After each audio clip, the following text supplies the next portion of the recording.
ഇപ്പൊ നമ്മള് നോക്കുവാണെങ്കിൽ മാരേജസ് ഒക്കെ ഫെയിലിയർ ആണ്. ലവ് മാരേജ് ആയിക്കോട്ടെ, ലവ് മാരേജിലാണ് ഇപ്പൊ നമുക്ക് കുറച്ച് നാള് ആളറിയാം, അറിഞ്ഞിട്ട് നമ്മള് കല്യാണം കഴിച്ചിട്ടാണെങ്കിലും അതും ഫെയിലിയർ ആവുന്നുണ്ട്. എന്ന് വെച്ചാൽ ഇപ്പൊ കുറെ നാള് പരിചയമുള്ള ആളായിക്കോട്ടെ, ഇപ്പൊ ഒരു 10 വർഷം റിലേഷനിലായിരുന്നിട്ട് കല്യാണം കഴിച്ചവര് വരെ ഡിവോഴ്സ് ആയിട്ടുള്ളവരെ എനിക്കറിയാം. പക്ഷെ ഇപ്പൊ ഈ അറേഞ്ച് മാരേജ് ഒക്കെ നോക്കുകയാണെങ്കിൽ 2 ആഴ്ചയിൽ പെട്ടെന്ന് ഒന്ന് മിഠായി കൊടുക്കണു, എൻഗേജ്മെന്റ് ആക്കണു, 1 മാസത്തിൽ കല്യാണം. അപ്പൊ ശരിക്കും ഇതിന്റെ ഒരു സംഭവം എന്താണ്? മാരേജ് ലവ് മാരേജ് ആണോ അറേഞ്ച് മാരേജ് ആണോ, ഏതാ നല്ലതെന്നാണ്? ഞാൻ പറയുകയാണെങ്കിൽ മാരേജ് എന്ന് പറയുന്നത് നമുക്കൊരു റൈറ്റ് പേഴ്സണെ കണ്ടെത്തിയാൽ മാത്രം ചെയ്യേണ്ട ഒരു സംഭവമാണ്. അല്ലെങ്കിൽ മാരേജ് എന്ന് പറയുന്നത് നിർബന്ധമേ ഇല്ല എന്നാണ് ഞാൻ വിശ്വസിക്കുന്നത്. എന്തിട്ട് ലവ്, എന്തിട്ട് അറേഞ്ച്ഡ്, നമുക്ക് ആ ഒരു പേഴ്സൺ ഒരു റൈറ്റ് പേഴ്സൺ ആണെന്ന് അയാൾ തോന്നുന്ന ഒരു ഡേ വന്നാൽ മാത്രമേ കല്യാണത്തെ കുറിച്ച് നമ്മൾ ചിന്തിക്കാൻ പാടുള്ളൂ. അതല്ലാന്നുണ്ടെങ്കിൽ നിങ്ങൾ സിംഗിൾ ആയിട്ട് നടന്നോ, കല്യാണം കഴിച്ചില്ലെന്ന് വെച്ചാൽ ആരെങ്കിലും നിങ്ങളെ മറ്റേ മരത്തുമ്പോൾ കെട്ടിയിട്ട് തല്ലുവോ? നമ്മുടെ വീട്ടുകാർ ചിലപ്പോൾ 4 ദിവസം പറയായിരിക്കും, അല്ലെങ്കിൽ നാട്ടുകാർ കുറച്ച് ദിവസം പറയായിരിക്കും. നമുക്കൊരു റൈറ്റ് പേഴ്സൺ ആണെന്ന് തോന്നാത്ത ഒരാളുടെ കൂടെ നമുക്ക് അധികം കാലം നിന്ന് പോകാൻ പറ്റില്ല എന്ന്. ഇപ്പൊ ഈ പറഞ്ഞ ഈ സ്റ്റാറ്റിസ്റ്റിക്സ് പറഞ്ഞല്ലോ, ഇപ്പൊ കൂടുതലാണ്, പണ്ട് കുറവാണ്. പണ്ട് എന്ന് പറഞ്ഞാൽ അവർ കുറെയൊക്കെ സഫർ ചെയ്ത് നിന്നിട്ടുണ്ടായിരിക്കും. കാരണം അന്നത്തെ ഒരു ജീവിത സാഹചര്യം എന്ന് പറഞ്ഞാൽ ഡിവോഴ്സിന്റെ എണ്ണം ഒന്നും അധികം ഉണ്ടാവില്ല. കാരണം ആളുകൾ അതിനെ കാണുന്നത് തന്നെ വളരെ മോശമായിട്ടായിരുന്നു. ഇന്നിപ്പോ അങ്ങനെയല്ല, ഡിവോഴ്സ് ചെയ്യുന്നു, സെപ്പറേറ്റഡ് ആവുന്നു, വേറെ ഫ്ലാറ്റ് എടുത്ത് താമസിക്കുന്നു, സിംഗിൾ പാരന്റിംഗ് എന്നൊക്കെ പറയുന്നത് വളരെ, അതായത് ഇപ്പൊ സമൂഹം മാറും, നമ്മൾ അതിനനുസരിച്ച് മാറിപ്പോകുന്നു. അല്ല ഇപ്പൊ കുറച്ച് നേരത്തെ പറഞ്ഞില്ലേ ചായ കുടിക്കണ കഥ, ആ ചായ കുടിക്കണ കഥയെ നമുക്ക് മാറ്റം വരണമെന്ന് നമുക്ക് എന്ത് ചെയ്യാൻ പറ്റും? ഞാൻ പറയാറുണ്ട്, ഇപ്പൊ എന്റെ മോളുടെ അടുത്തൊക്കെ ഞാൻ പറയാറുണ്ട്, അവൾക്ക് 21 വയസ്സാണ്, അവളോട് ഞാൻ പറയാറുണ്ട് പെട്ടെന്ന് ഓടിപ്പോയി കല്യാണം കഴിക്കണതിനെ കുറിച്ച് മോള് ചിന്തിക്കേണ്ട. കല്യാണം താല്പര്യമില്ല, പക്ഷെ ഞാൻ അവളോട് പറയാം അങ്ങനെയല്ല വേണ്ടത്.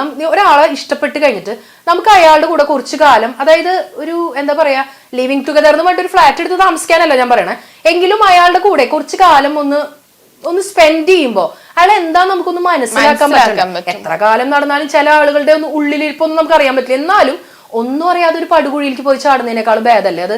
ഓക്കെ, ടീച്ചർ ഞരമ്പ് രോഗം അതിപ്പോഴും ഞരമ്പ് രോഗം തന്നെയല്ലേ? പേരെങ്ങാനും മാറ്റിയിട്ടില്ലല്ലോ, സംഭവം തന്നെ കാര്യം മനസ്സിലായില്ലേ? അതെ, ഏറ്റവും കൂടുതൽ അത് ഏതൊരു പ്രായക്കാരിലായിരിക്കും അത് ഏറ്റവും കൂടുതൽ എന്ന് തോന്നി? 40 കഴിഞ്ഞവരില്. കാരണം ഞാൻ ഒരു തവണ ബസ്സിൽ യാത്ര ചെയ്യും, ഒരു 4-5 വർഷം മുന്നെയാണ്. അപ്പൊ ഞാനിങ്ങനെ ബസ്സിൽ ഇങ്ങനെ ഇരിക്കുകയാണ്. അപ്പം എന്റെ ഇപ്പുറത്തുള്ള സീറ്റിലും ഫ്രീ ആണ്, പിന്നെ ബാക്കിലൊരു സീറ്റും ഫ്രീ ആണ്. അപ്പൊ ഒരു ചേട്ടനാണെങ്കിൽ ഒരു എങ്ങനെ പോയാലും ഒരു 55-60 വയസ്സ് കാണും. ഫ്രസ്ട്രേഷൻ ആണ്. ഇയാളാണെങ്കിൽ എനിക്ക് ഇയാൾ കണ്ടിട്ട് സത്യം പറഞ്ഞാൽ ആദ്യം പാവം തോന്നി. ഇയാൾ ഇങ്ങനെ നിൽക്കുന്ന കാണുന്നു. അപ്പം ഞാൻ നോക്കുമ്പോൾ ഒരു വലിയ ബാഗൊക്കെ ഉണ്ട്, പാവം തോന്നാം. അപ്പൊ ഈ പുള്ളി എന്റെ അടുത്ത് വന്നിരുന്നു. ഞാൻ വെച്ചാൽ പാവല്ലേ, ഇരുന്നോട്ടെ, സാരമില്ല എന്ന് വിചാരിച്ചു. അപ്പൊ നമുക്ക് മനഃപൂർവ്വം നമ്മുടെ മേത്തേക്ക് ഇങ്ങനെ മനസ്സിലാവും. പിന്നെ ഇയാൾ എന്റെ അടുത്തേക്ക് എനിക്കാണ്, ഞാൻ പറഞ്ഞു ചേട്ടാ മര്യാദക്ക് ഇവിടെ എണീച്ചോ അല്ലെങ്കിൽ ഇവിടെ കിടന്ന് ഒച്ചപ്പാടുണ്ടാക്കുമെന്ന് പറഞ്ഞു. പിന്നെ എനിക്കറിയില്ല അയാൾ ഏത് സ്റ്റോപ്പിലിറങ്ങിയെന്ന് എനിക്കറിയില്ല. ലൈംഗിക ദാരിദ്ര്യം അതാണ് അതിന് പറ്റിയ വാക്ക്. കാരണം എന്താ വെച്ചാൽ അവർക്ക് അതാത് സമയങ്ങളിൽ കിട്ടേണ്ടതായ കാര്യങ്ങൾ കിട്ടിയിട്ടില്ല. അപ്പൊ ഒരു 40 വയസ്സ് 45 വയസ്സ് കഴിയുമ്പോൾ എവിടെ നിന്നില്ലാത്തൊരു ധൈര്യം അവർക്ക് വരികയാണ്. ആണുങ്ങൾക്കും പെണ്ണുങ്ങൾക്കും ഉണ്ട് അത്, 2 കൂട്ടർക്കും ഉണ്ട് അത് അവർക്ക് ഈ 45 വയസ്സ് കഴിയുമ്പോൾ നമുക്ക് ഏകദേശം മനസ്സിലായി ലൈഫിന്റെ ഒരു ക്ലൈമാക്സ് ഒക്കെ. ഇനിയിപ്പോ എന്തായാലും പ്രത്യേകിച്ച് നമ്മൾ ആരും ജഡ്ജ് ചെയ്യാനൊന്നും വരുന്നില്ലല്ലോ. അതാണ് എപ്പോഴും 40 കഴിഞ്ഞ സ്ത്രീ ഒരു പരിചയമില്ലാത്തൊരു സ്ത്രീയുടെ അടുത്ത് എങ്ങനെ പരിചയമുള്ള സ്ത്രീനെ ചെയ്ത് കഴിഞ്ഞിട്ടുണ്ടെങ്കിൽ പ്രശ്നമാണല്ലോ, നാട്ടുകാരെ അറിയില്ലേ. പരിചയമില്ലാത്ത സ്ത്രീകളുടെ അടുത്തല്ലേ ചെയ്യാൻ പറ്റുള്ളൂ. പരിചയമില്ലാത്ത ആളുകളുടെ അടുത്ത് ചെയ്യാനാണ് അവർക്ക് എളുപ്പം. പരിചയമുള്ള അടുത്ത് ചെയ്ത് കഴിഞ്ഞാൽ അവരുടെ വീട്ടുകാരും അപ്പുറത്തുള്ളവരൊക്കെ അറിയും. പരിചയമില്ലാത്തവരാകുമ്പോൾ അവർക്ക് എളുപ്പമാണല്ലോ. അതിന് വേണ്ടി ചിലപ്പോൾ അവര് ബസ്സിൽ യാത്ര ചെയ്ത് കിലോമീറ്ററുകൾ യാത്ര ചെയ്യുന്നുണ്ടാവും ചിലപ്പോൾ ബസ്സിൽ ഇങ്ങനെയൊക്കെ ചെയ്യാനായിട്ട്. അത് ലൈംഗിക വൈകൃതമാണ്, നമുക്കൊന്നും ചെയ്യാൻ പറ്റില്ല. എന്ത് ചെയ്യാൻ പറ്റും? അത് ഭയങ്കര വിഷമമായിട്ടുണ്ടാവില്ല. ഞാനിങ്ങനെ ഭയങ്കര ഒരു ട്രോമറ്റൈസിങ് അവസ്ഥയിൽ പോയി. കാരണം ഞാനിങ്ങനെ ആദ്യമായിട്ടാണ് ഞാൻ അയാളെ, പക്ഷെ അവരെ നമ്മൾ ഒരു ഒറ്റ ഓളിട്ട് കഴിഞ്ഞാൽ അവര് പൂട്ടാ. അതിനുള്ള ചേട്ടൻ ഇവിടെ ഇപ്പൊ എണീച്ചില്ലെങ്കിൽ വണ്ടി കിടന്ന് ഒച്ചപ്പാട്. അതൊന്നും വേണ്ടി വന്നില്ല, അതിന് മുമ്പേ പോയില്ല. എനിക്കറിയില്ല പുള്ളി അവിടെ നിന്ന് എണീക്കണം കണ്ടു, പിന്നെ പുള്ളിനെ കണ്ടു. അപ്പം ടീച്ചർ ആണെങ്കിൽ മുന്നൊരു ഇന്റർവ്യൂല് പറഞ്ഞിട്ടുണ്ടായിരുന്നു അവിഹിതം ഇസ് ഫൈൻ, അവിഹിതം എന്റർടൈൻമെന്റ് ആണെന്നൊക്കെ. പക്ഷെ അവിഹിതം കാരണം ലൈഫ് പോയിട്ടുള്ള ഒരുപാട് പേരെ നമ്മൾ ചുറ്റും കാണുന്നില്ലേ? അതിന് ഞാൻ ആ ഇന്റർവ്യൂല് പറഞ്ഞ ഒരു പാർട്ട് മാത്രമാണ് ആളുകൾ എടുത്തിട്ട് ആഘോഷിച്ചത്. അതിന് തൊട്ട് മുൻപ് ഒരുപാട് കാര്യങ്ങൾ ഞാൻ പറഞ്ഞു. അതായത് അവിഹിതം എന്ന് പറയുന്നത് ഞാൻ എല്ലാവരോടും പോയി അവിഹിതത്തിൽ ഏർപ്പെടണം എന്നല്ല പറഞ്ഞത്. ചില വീടുകളിലൊക്കെ ഭർത്താവിന്റെ അടി ചവിട്ടും കുത്തും സഹിക്കാൻ പറ്റാണ്ട് ചില പെണ്ണുങ്ങൾ തന്നെ ആലോചിച്ച് കരഞ്ഞ് കാലത്തൊട്ട് അന്ത്യാവണ വരെ കരയാം. ഭർത്താവ് ജോലി കഴിഞ്ഞ് വരെ അവളെ നോക്കുന്നില്ല, അയാൾ തോന്നിയ പോലെ ജീവിക്കുക. അങ്ങനെ അത് വീടിന്റെ ഉള്ളിൽ വല്ലാത്ത സഫോക്കേഷൻ അനുഭവിക്കുന്ന ചില സ്ത്രീകൾ, പുരുഷനുമായിരിക്കാം. അതായത് നമ്മുടെ പാർട്ട്ണറെ കൊണ്ട് നമുക്ക് വേണ്ടുന്നതായിട്ടുള്ള, അതായത് ഒരു വിവാഹിതത്തിൽ ആവശ്യമായ ഒരു കാര്യങ്ങളും കിട്ടാതെ വീടിനുള്ളിൽ അകപ്പെട്ട് വിഷമിച്ച് ഇത് തന്നെ ആലോചിച്ച് കരഞ്ഞ് അവസാനം സൂയിസൈഡൽ ടെൻഡൻസിയിലേക്ക് വരെ എത്തുന്ന പാവപ്പെട്ട ആളുകളോടാണ് ഞാൻ പറഞ്ഞത് അയാളെ മാത്രം ആലോചിച്ചിരിക്കേണ്ട, നിങ്ങൾ വല്ല അവിഹിതത്തിന് പൊക്കോളാൻ.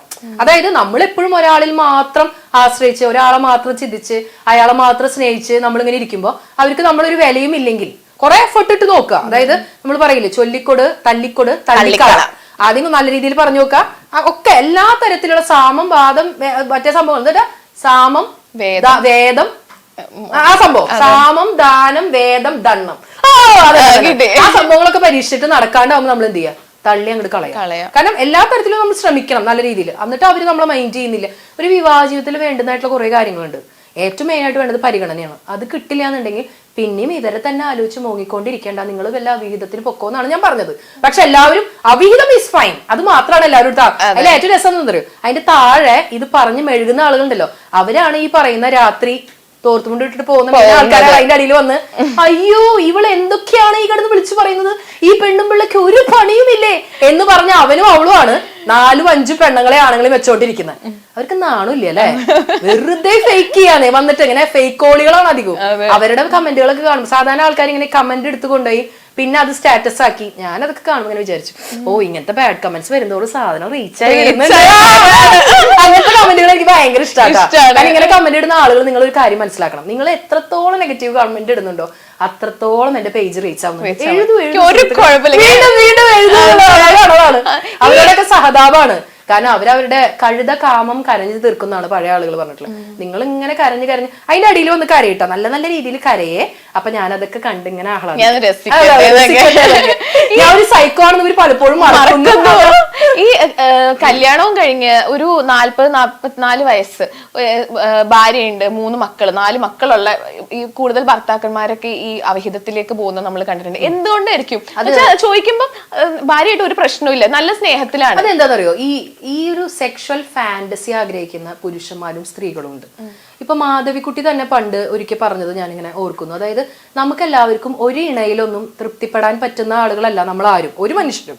അത് നമുക്ക് ശരിക്കും മോണോഗമസ് ആയിട്ട് ജീവിക്കാൻ പറ്റുന്ന രീതിയിലല്ല നമ്മളെയൊന്നും ദൈവം സൃഷ്ടിച്ചിരിക്കുന്നത്. അതായത് നമുക്ക് പല ആളുകളോട് ഇഷ്ടം തോന്നാം. അതായത് അത് ആ ഇഷ്ടം പലപ്പോഴും തുറന്നു പറയാനുള്ള ധൈര്യം നമുക്ക് ഉണ്ടാവില്ല. ഇപ്പൊ എനിക്ക് തന്നെ പല ആളുകളോട് ഇഷ്ടം തോന്നാറുണ്ട്. അതായത് ഇപ്പൊ എല്ലാവർക്കും തോന്നും. പക്ഷെ അതിങ്ങനെ വന്നിരുന്ന് പറയണമെങ്കിൽ ഒരു ആംബിയർ വേണം. അതായത് അപ്പൊ നമുക്ക് എല്ലാ ആളുകളോടും വഴി നടന്ന് ഇഷ്ടം പറയാൻ പറ്റും. എടാ എനിക്ക് നിന്നെ ഇഷ്ടമാണ്, എനിക്ക് നിന്നെ ഇഷ്ടം, അങ്ങനെ വഴി നടന്ന് പറയാൻ പറ്റും. ചില ഇഷ്ടങ്ങളൊക്കെ നമ്മൾ മനസ്സിന്റെ ഉള്ളിൽ തന്നെ ഒതുക്കി വെക്കും.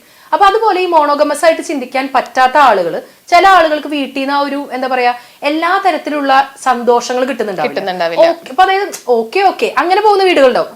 എല്ലാം നല്ല രീതിയിലൊക്കെ പോകുന്നുണ്ടോ, അതായത് ഫാമിലി ആയിട്ട് പോകുന്നു, മക്കളെ നോക്കുന്നു, കാലത്ത് ഉറങ്ങിയിരിക്കുന്നു, രാത്രിയാവുന്നു, കഞ്ഞിയും കറിയും വെക്കുന്നു, ഭർത്താവിനെ നോക്കുന്നു, അങ്ങനെ. അതായത് ഒരു ഭാര്യയുടെ എല്ലാ കടമയും ചിലപ്പോൾ ആ പെണ്ണ് നിർവഹിക്കുന്നുണ്ടാവും. പക്ഷെ ഒരിക്കലും ആ ഭാര്യയ്ക്ക് ഒരു കാമുകിയാവാൻ പറ്റുന്നുണ്ടാവില്ല. അതായത് സ്ത്രീകൾക്ക് വരുന്ന ഏറ്റവും വലിയ പ്രശ്നമാണ്. അതായത് ഒരു 40 വയസ്സൊക്കെ കഴിയുന്തോറും പെണ്ണുങ്ങൾ ഇങ്ങനെ ആണുങ്ങളുടെ അടുത്ത് ഇങ്ങനെ പറയും, നിങ്ങളൊന്നും ഉണ്ടായിരുന്ന മനുഷ്യ, നിങ്ങൾക്ക് വേറൊരു വിചാരമില്ലേ, പിള്ളേരെ വളർന്ന് വലുതായി, അങ്ങനെയൊക്കെ പറയുന്ന പെണ്ണുങ്ങളുണ്ടല്ലോ, അവരാണ് ഈ ആണുങ്ങളെ നശിപ്പിക്കണേ. കാരണം ആണുങ്ങൾക്ക് എന്ന് പറഞ്ഞാൽ തിക്കുറിശില്, പഴയ സിനിമാ നടൻ തിക്കുറിശി പണ്ട് പറഞ്ഞിട്ടുണ്ട്, ഒരു പുരുഷന് അവന്റെ ആഗ്രഹങ്ങൾ കെട്ടടങ്ങുന്നത് മരിച്ചിട്ട് അടക്കം ചെയ്യുമ്പോഴാണെന്ന്. അതായത് ആണുങ്ങൾക്ക് ആ വികാരം ഭയങ്കര കൂടുതലാണ്. അവരുടെ ഹോർമോൺ അങ്ങനെയാണ്, അവരുടെ ശരീരത്തിലുള്ള ഹോർമോൺ. അപ്പൊ അവരുടെ ഈ ആഗ്രഹങ്ങളും വികാരങ്ങളും ഒന്നും വീട്ടിൽ നിന്നെല്ലാം നടന്ന് കിട്ടാതാവുമ്പോ പുരുഷന്മാർ വേറെ ചില ബന്ധങ്ങളിലേക്കൊക്കെ പോകും. അത് സ്ത്രീകളാണ് ശ്രദ്ധിക്കേണ്ടത്. സ്ത്രീകൾ എപ്പോഴും പുരുഷന്മാരെ, അതായത് വീട്ടിലൊന്നും ഈ ഭാര്യമാരധികവും ഈ വൈകുന്നേരമൊക്കെ ആകുമ്പോൾ ജോലിയൊക്കെ കഴിഞ്ഞ് ചിലപ്പോൾ ആകെ മുഷിഞ്ഞെന്ന് അറിയാം മാക്സി ഒക്കെ ഇട്ടിട്ടായിരിക്കും പെണ്ണുങ്ങൾ നടക്കുന്നുണ്ടായിരിക്കാം. അല്ലെങ്കിൽ അപ്പൊ അതൊക്കെ കാണുമ്പോൾ ആണുങ്ങൾക്ക് അതിലൊന്നും ഒരു വലിയ സന്തോഷം തോന്നില്ല. അപ്പൊ അവര് നോക്കുമ്പോൾ ബെറ്റർ പേഴ്സൺസ് പുറത്തുണ്ട്, അപ്പൊ അവരുമായിട്ട് എന്തുകൊണ്ട് ഇതായിക്കൂടാന്നൊക്കെ ഒരു ചിന്ത. ഞാനിതിനെ ഗ്ലോറിഫൈ ചെയ്ത് സംസാരിക്കില്ല, അതൊക്കെ ആയിരിക്കാം മേ ബി കാരണം. ഇനിയിപ്പോ ഈ ഭാഗം മാത്രം കട്ട് ചെയ്തിട്ടായിരിക്കും. പോട്ടെ പറയും.